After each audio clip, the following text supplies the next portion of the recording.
Bonjour à tous, aujourd'hui je suis avec Cyril et on va vous parler des entretiens professionnels dont vous avez sans doute entendu parler, mais vous demandez si ça vous concerne. Cyril, est-ce que tu veux bien te présenter? Oui, donc je suis consultant formateur en ressources humaines au sein du cabinet Atlantique Conseil. Et donc j'interviens sur du conseil auprès des petites entreprises et puis de la formation aussi sur tout ce qui touche la compétence, le développement de compétences, recrutement, formation, gestion de carrière et puis l'ensemble des dispositifs. D'accord. Alors, l'entretien professionnel, on en entend beaucoup parler, mais quelles sont les entreprises concernées? Qui doit mettre en place les entretiens professionnels?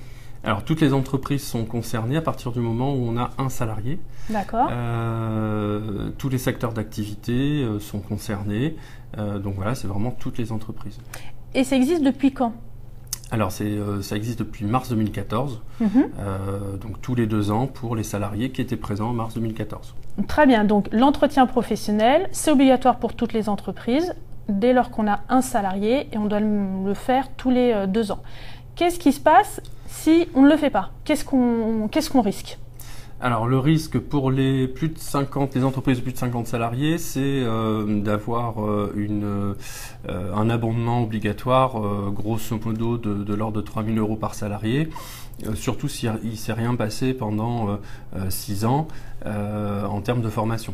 Un abondement, concrètement, c'est une pénalité financière. On doit verser 3 000 € au titre de la formation par salarié. D'accord. Donc c'est pas négligeable. D'accord. Ce qui permettra aux salariés de suivre des formations avec ce budget. Tout à fait. Ok.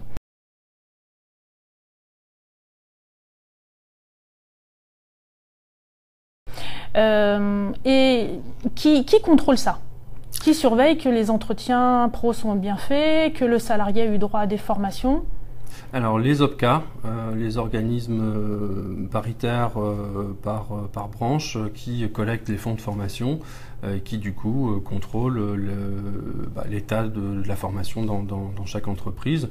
L'inspecteur du travail peut aussi s'intéresser à la question. D'accord. Alors concrètement, l'entretien professionnel, quelle différence tu vois par rapport à l'entretien annuel, l'entretien d'évaluation qui est fait déjà par pas mal d'entreprises? Alors l'entretien d'évaluation, en général, il est plutôt annuel, même si dans pas mal d'entreprises, il a tendance à disparaître à partir du moment où il y a un management qui est vraiment très proche, très serré pour les salariés. On est sur l'évaluation des résultats de la personne ou de son activité.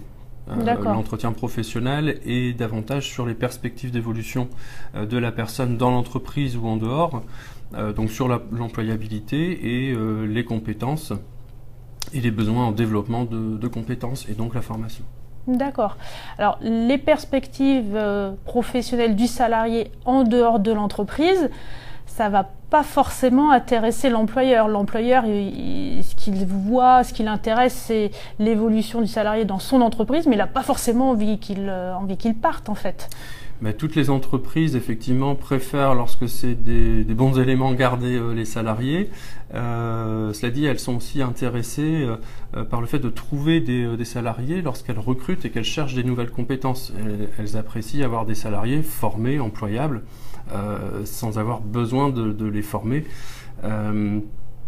Donc on est sur une logique de marché de l'emploi qui fait que si tous les salariés sont employables, mieux c'est.